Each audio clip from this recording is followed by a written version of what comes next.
NEET exam എഴുതി MBBS മാത്രമേ പോകാൻ പറ്റൂ എന്ന് നിങ്ങൾ വിചാരിച്ചിട്ടുണ്ടെങ്കിൽ നിങ്ങൾക്ക് തെറ്റി. MBBS ശരിക്കും ഒരു ഓപ്ഷൻ ആണ്. ബട്ട് MBBS മാത്രമല്ല നീറ്റ് എക്സാം എഴുതിയിട്ട് നിങ്ങൾക്ക് പോകാൻ പറ്റിയൊരു course. Let me explain. Yes, MBBS ആണ് ഓൾമോസ്റ്റ് എല്ലാ സ്റ്റുഡൻസിനും ഡ്രീം ഉണ്ടാവുക.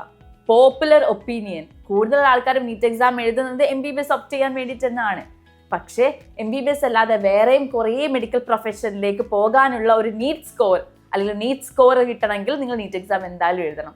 ഏതൊക്കെ കോഴ്സിലേക്കാണ് നമ്മൾക്ക് നീറ്റിന്റെ സ്കോർ വെച്ച് കയറാൻ പറ്റുക എന്നുള്ളതായിരിക്കും നമ്മൾ ഇന്ന് പറയാൻ പോകുന്നത് കേട്ടോ. First one is BDS, bachelor of dental surgery. നിങ്ങൾക്കറിയാം, നിങ്ങൾ കാണിക്കാൻ പോകുന്ന ഡെന്റിസ്റ്റ് ഒക്കെ എന്നാണ് BDS എടുത്തിട്ടുള്ളത്. അപ്പം അതും ആ ഒരു കോഴ്സിലേക്ക് പോകാനുള്ള ഒരു ഓപ്ഷനും നിങ്ങൾക്ക് നീറ്റ് എക്സാം എഴുതി കഴിഞ്ഞാൽ ആ നീറ്റിന്റെ സ്കോർ നിങ്ങൾ കൗൺസിലിങ്ങിന് കൊടുക്കുന്നു. നിങ്ങൾക്ക് പറ്റിയ കോളേജ്, നിങ്ങൾക്ക് ഇഷ്ടമുള്ള കോളേജ് നിങ്ങൾ ഓപ്ഷനായിട്ട് വെക്കുന്നു. നിങ്ങൾക്ക് BDS ചൂസ് ചെയ്യാൻ പറ്റും കേട്ടോ. ഇനി ചില സ്റ്റുഡൻസ് ഉണ്ടാവും ആയുർവേദം പഠിക്കണമെന്ന് ആഗ്രഹമുള്ള സ്റ്റുഡൻസ് ഉണ്ടാവും. അതിനാണ് BAMS. അപ്പം അങ്ങനത്തെ കോളേജസിലേക്കും കയറാനുള്ള അഡ്മിഷൻ അവർ നീറ്റ് സ്കോർ തന്നെയാണ് ഓപ്റ്റ് ചെയ്യുന്നത്. നമ്മുടെ കേരളത്തിൽ കീമിൻ്റെ അടിയിലാട്ടോ ഈ കൗൺസിലിംഗ് ഒക്കെ നടക്കുന്നത്. ഇപ്പോൾ കീമിൻ്റെ പോർട്ടൽ തുറക്കുന്ന സമയത്ത് അതിലേക്ക് നിങ്ങൾ നീറ്റ് സ്കോർ അപ്ലൈ ചെയ്ത് കഴിഞ്ഞാൽ നിങ്ങളെ റാങ്ക് ലിസ്റ്റ് വരും. ആ റാങ്ക് ലിസ്റ്റ് വന്നതിന് ശേഷം നിങ്ങൾ ഓപ്ഷൻ രജിസ്ട്രേഷൻ ഓപ്പൺ ചെയ്യുന്ന സമയത്ത് ഏത് ആയുർവേദ കോളേജിലാണോ നിങ്ങൾക്ക് അഡ്മിഷൻ എടുക്കേണ്ടത് അതവിടെ കൊടുക്കാം കേട്ടോ. അതാണ് BAMS. ഇനി അടുത്തതാണ് BHMS. നിങ്ങൾ കാണിക്കാൻ പോകുന്ന ഹോമിയോ ഡോക്ടർ ഒക്കെ അല്ലേ. അപ്പോൾ ഒരു ഹോമിയോ ഡോക്ടർ ആവാൻ നിങ്ങൾക്ക് ചൂസ് ചെയ്യാൻ പറ്റിയ ഒരു ഓപ്ഷനാണ് ബാച്ചുലർ ഓഫ് ഹോമിയോപ്പതി എന്ന് പറയുന്നത്. അപ്പം അതിനുള്ള അഡ്മിഷൻ നടക്കുന്നത് ഈ നീറ്റ് സ്കോർ വെച്ചിട്ട് തന്നെയാണ്. അതും ഈ കീമോ വഴി തന്നെയാണ് കേട്ടോ കൗൺസിലിംഗ് നടക്കുന്നത്. പിന്നെ ഉള്ളതാണ് BUMS അല്ലെങ്കിൽ യുനാനിയിലേക്കുള്ള അഡ്മിഷൻസ് നീറ്റ് സ്കോർ വഴി തന്നെയാണ്. അതുപോലെ തന്നെയാണ് സിദ്ധ മെഡിസിനിലേക്കുള്ള അഡ്മിഷൻസ് ഒക്കെ നടക്കുന്നത് കേട്ടോ.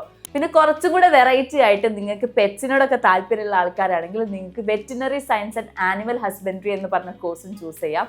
അതും ഇതിൻ്റെ അടിയിൽ നിന്നാണ്. നീറ്റ് സ്കോർ വെച്ചിട്ട് തന്നെയാണ് നമ്മുടെ കീമിൻ്റെ കൗൺസിലിംഗ് തുടങ്ങുന്ന സമയത്ത് നിങ്ങൾക്ക് ആ കോളേജസിലേക്കും അപ്ലൈ ചെയ്യാനുള്ള ഒരു ഓപ്ഷൻ ഉണ്ടാവും കേട്ടോ. കറന്റ്ലി കേരളത്തിൽ ഇത്ര കോഴ്സുകളാണ് ഇതിൻ്റെ അടിയിൽ വരുന്നത്. പിന്നെ നമ്മുടെ കേരളത്തിൽ തന്നെ അഗ്രികൾച്ചറും ഫോറസ്ട്രി, ഫിഷറി എന്നുള്ള കോഴ്സുകളും മെഡിക്കൽ അലൈഡ് എന്നുള്ള രീതിയിലാണ് വരുന്നത്. അതിനും നമുക്ക് നീറ്റിന്റെ സ്കോർ കീമിലേക്ക് അപ്ലൈ ചെയ്ത് കഴിഞ്ഞാൽ കീമിൽ ഓപ്ഷൻ രജിസ്ട്രേഷൻ ഓപ്പൺ ചെയ്യുന്ന സമയത്ത് നമുക്ക് അപ്ലൈ ചെയ്യാൻ പറ്റും.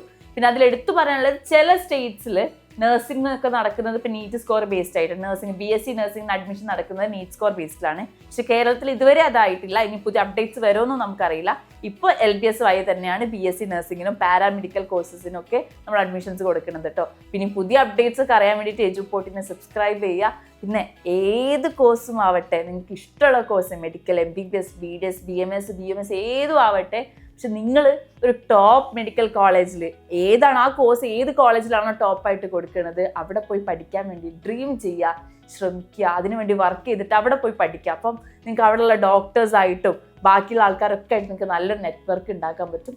അതൊരു അടിപൊളിയായിട്ടുള്ള ഒരു എക്സ്പീരിയൻസ് ആയിരിക്കും കേട്ടോ. അപ്പം all the best. Thank you.